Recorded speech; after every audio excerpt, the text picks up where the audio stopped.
the sole superpower on Earth may want to rule the heavens as well. The Bush administration is moving towards putting weapons in space. Will they make us safer or ignite a new arms race? Coming up, arming the heavens, the push for weapons in space. Part of the special Link TV series, Hiroshima, the original Ground Zero. Hello, I'm Wendy Hanamura. 60 years ago, nuclear warfare was a frightening new frontier. The atomic bombing of Hiroshima launched an arms race that lasted half a century. Now, the Bush administration is setting its sights on a new military frontier, outer space. Until now, no power has put weapons, defensive or offensive, into orbit. But a new Bush policy directive could change all that. In this program, you'll hear both sides of the debate in the world television premiere of Arming the Heavens, the push for weapons in space.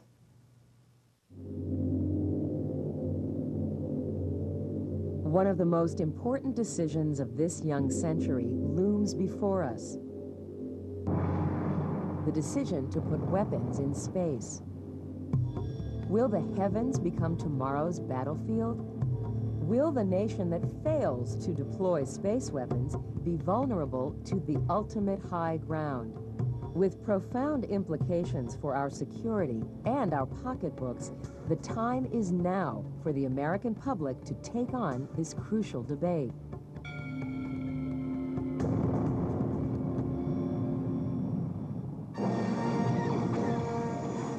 When you hear the term space weapons, chances are it conjures up images from the Hollywood dream machine.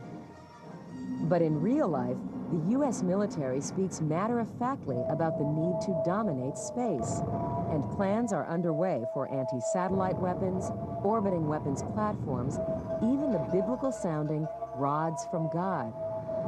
Although the issue is still faint on the American public's radar, the rest of the world is alarmed, despite U.S. assurances that its aims are defensive. Critics warn of triggering an arms race in space. If we lead the way in weaponizing space, others are going to follow, sure as night follows day. Space weapons, instead of preventing war, can provoke war. Advocates say we better do it before somebody else does. We need the capability to deny an enemy the ability to use space assets. Somebody wants to have a defensive race or even an offense against defense race, I think we can win that race. Does the United States need to put weapons in space to protect itself? Or could this undermine the very security that it seeks to preserve? In order to frame this critical debate, let's first look at the role space has come to play in our lives.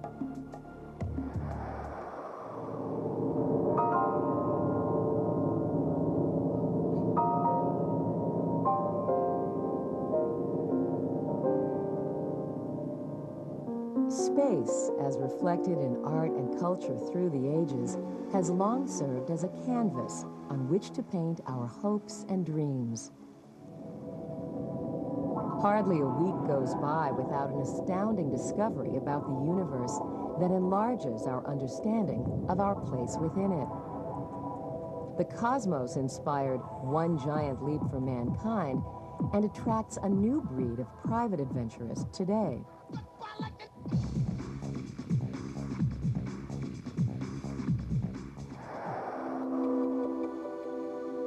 The commercial uses of space have become such an integral part of modern life, we now take them for granted.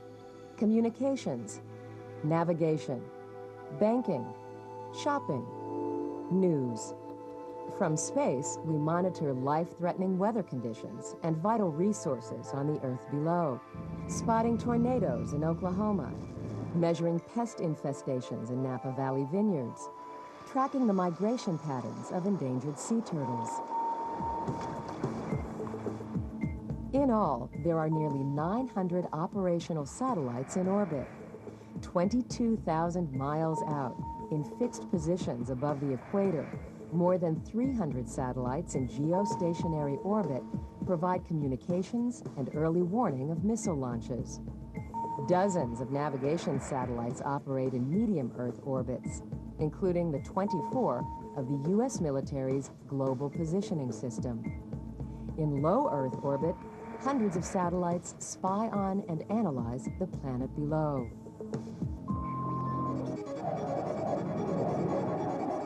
Perhaps no sector of American society is more dependent on space than the military.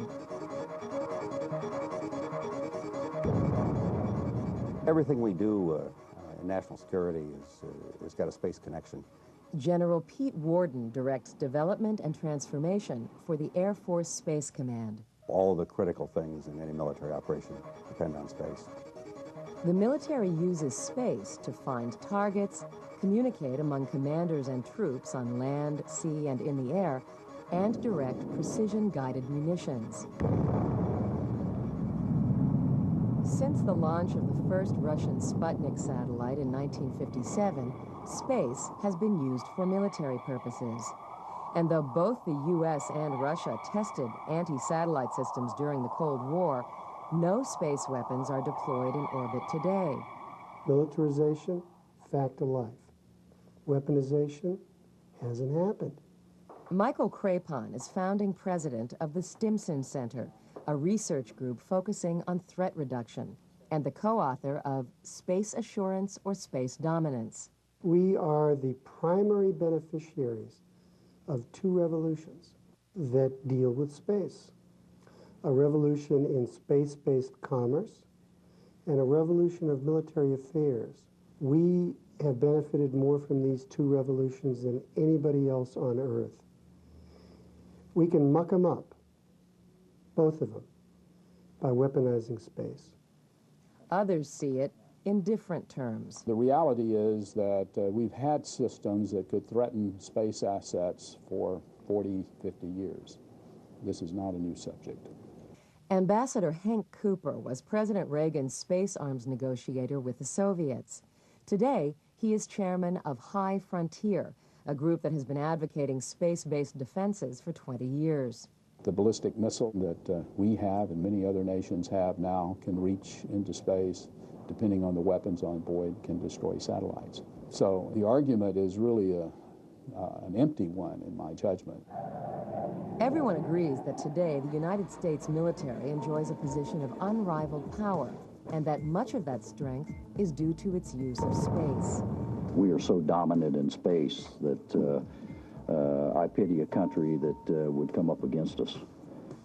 Dependence on space also makes the military vulnerable to its disruption. But can that vulnerability be reduced by putting weapons in orbit? There's a disconnect between the space vulnerability and the cure of that vulnerability by space weapons. One of the nation's leading physicists, Richard Garwin, played a key role in the development of the H-bomb and directed a recent study on space weapons for the Council on Foreign Relations. You cure that vulnerability primarily by deterrence of acts of other states. The United States has never before had a policy that so strongly emphasized the militarization, the weaponization of space. Phil Coyle was an Assistant Secretary of Defense and Director of the Pentagon's Weapons Testing and Evaluation Office from 1994 to 2001, and frequently testified before Congress on missile defense. The current administration sees space as just another battlefield and wants to assert military control of space just as though it were a piece of land someplace. They want to be able to assert military dominance in space. And this has been spelled out in any number of documents. The Air Force Space Command's new strategic master plan asserts, as the battlefield extends into space, defensive and offensive countermeasures must be developed to ensure the U.S. can control space. It includes a timeline for deploying space-based counterspace, Pentagon parlance for anti-satellite weapons. The military by nature is an aggressive operation, potentially. You're using force or the threat of force. So the terms like dominance and control are critical to any military operation. The Bush administration and the U.S. military are quite aware that the idea of weaponizing space is controversial, and you can tell by their use of terminology. Teresa Hitchens runs the program on space security at the Center for Defense Information, a nonprofit research organization. They talk about defensive systems, or they talk about space control. They're very squeamish about using the word weapons at all. U.S. national space policy has long been interpreted as prohibiting space weapons, but now that policy is being rewritten, perhaps opening the door to space-based arms. We are anticipating, evolutionary changes to the policy. What's driving the policy shift on space? A key factor is the military establishment's growing desire for what it calls space control. In January 2001, just before he became Secretary of Defense, Donald Rumsfeld chaired a commission to assess potential threats in space, warning of a space Pearl Harbor and calling for power projection in, from, and through space. If you have to go to war, you want to make sure you dominate that situation. Our objective isn't to win a crisis or conflict, 51 to 49, it's 100 to nothing. Space weapons advocates argue they are purely defensive and therefore wouldn't pose a threat to other countries.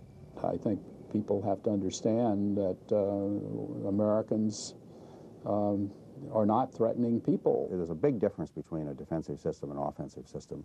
I guess when the machine gun was first invented, it was thought of as a defensive weapon. Those days have long since passed. We soon learned that it had offensive capabilities as well. The situation in space is not different. The first reason we're proposing to put weapons in space is for defense. But once they're up there, they'll have the capability to shoot down other things in an offensive way. Research and development is underway on a growing array of programs aimed at warfighting in, from, and through space. Microsatellites and directed energy weapons could destroy enemy satellites. The Common Aero vehicle would be able to drop a 1,000-pound Earth-penetrating bomb from space. A concept dubbed rods from God would hurl 20-foot-long metal poles to Earth from space, striking with such force that they could demolish bunkers deep underground. There's this sort of vision or nightmare that people have of somehow all of these weapons programs. But if you really look at the programs actually going on, we are not developing what somebody would call a space weapon. The last program we had was a space laser effort, which was canceled here 2 years ago. Yet even that program to develop a space-based laser still receives $47 million a year, despite the fact that its program office is closed. Military space funding is going up very rapidly. Tallied up, just unclassified spending for strategic warfighting from space is $3 billion in 2004 and more than $30 billion over the next 5 years. We have now a technological sandbox so that almost any idea is funded. And in the meantime, the purpose is to have a scorched earth policy to eliminate the constraints so that we could plunge in and do any of these things without worrying about treaties, legality, other people's views. Yet the United States may find it cannot avoid the views of other nations, which are watching U.S. plans for space with a wary eye. We wouldn't really want to see in the future an Earth surrounded by an outer layer of weapons, which will make mankind even more vulnerable than the situation today. Both Russia and China have pushed for a global treaty banning space weapons. But the United States, under both Democratic and Republican administrations, has repeatedly refused to consider it. If the U.S. chooses to ignore other countries' objections in its quest for space dominance, it could undermine its own security. This is a world of other nations, and we are extremely vulnerable in our space activities, just as we are very vulnerable here on the ground to terrorist acts. And so our real need is to protect the important facilities we have in space, rather than to gain some marginal benefit, and I must say at very high cost, from actual weapons in space. I think this is a much overblown argument. I think we have the best technology in the world, and I'm quite content to let the chips fall. They probably don't like our Navy either, all these people. or our Army, or our Air Force. So I don't know why we should get hung up on them not liking what we do in space. Yet machines in space are extremely vulnerable to cheap countermeasures. Space weaponry can cost hundreds of millions of dollars, but the space mine next to it can cost 1/100th of that amount. Clearly, in the future, you don't want a situation where you're sort of at loggerheads with other nations over anything. On the other hand, we'd like to have a situation where if you did have a challenge, you could do something about it. Do we elevate from Earth into space a hair trigger kind of situation? Because you will either get shot at or you shoot first. If you shoot first, you are still creating your own destruction, because those debris fields are going to be very long-lasting.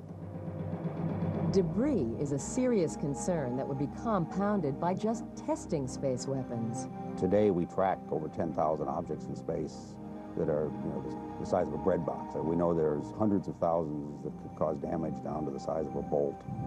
Traveling at 5 miles per second, the impact of a weapon hitting a satellite would create thousands of shards of debris that could remain orbiting indefinitely. These fragments would pose an indiscriminate risk to any orbiting space asset, friend or foe, such as the International Space Station. At this speed, an object the size of a bolt might destroy anything it hits and create more debris. Because of the debris problem, the Air Force is developing ways to jam or blind satellites short of demolishing them. Clearly, having some sort of activity in space that blows up a lot of things is a bad idea from the debris standpoint. It's been quite some time since the Air Force tried to pursue direct hit-to-kill systems.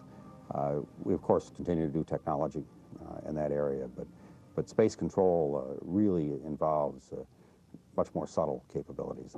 Some contend that the weaponization of space is an inevitable step in the march of military science, just as war progressed from land to sea to air.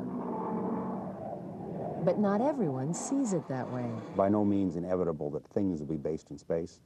Indeed, a lot of the analyses that I've been involved with show that the best place and cheapest place to base things is not in space.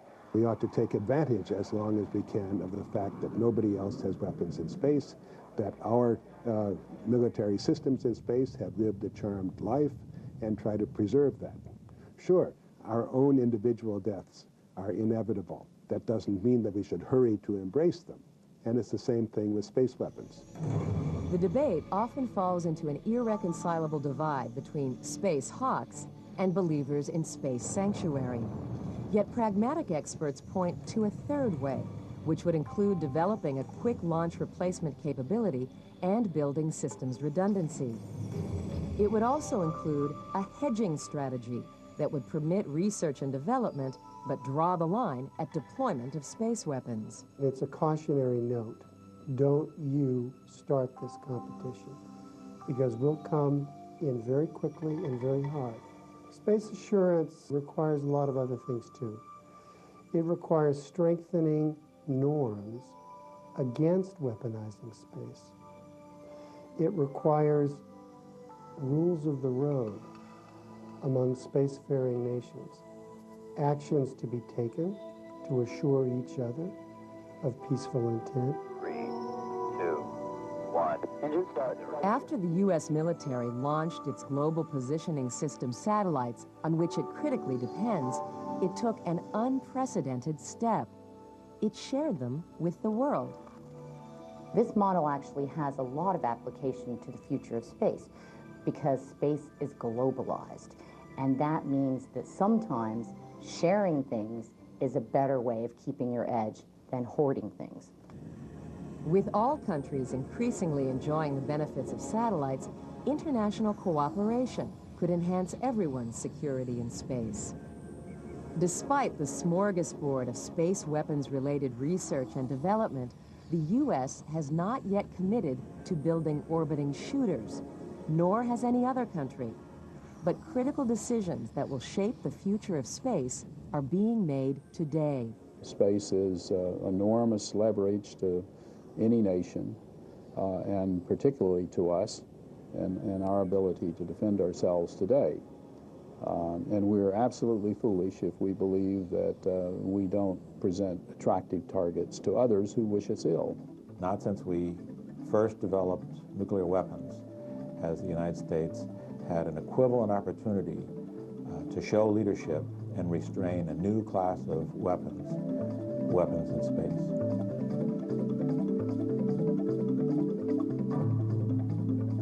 While experts differ on how to get there, they share a common goal: peace and security in space.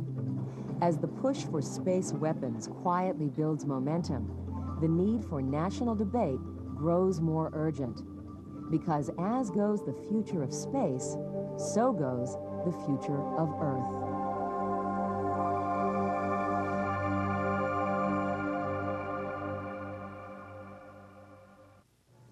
The prospect of the U.S. putting weapons in space has many of our allies up in arms.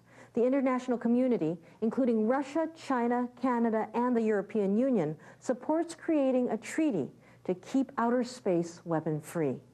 For more information about obtaining Arming the Heavens, go to www.azimuthmedia.org or go to our website at www.linktv.org for links to organizations concerned about weapons in space.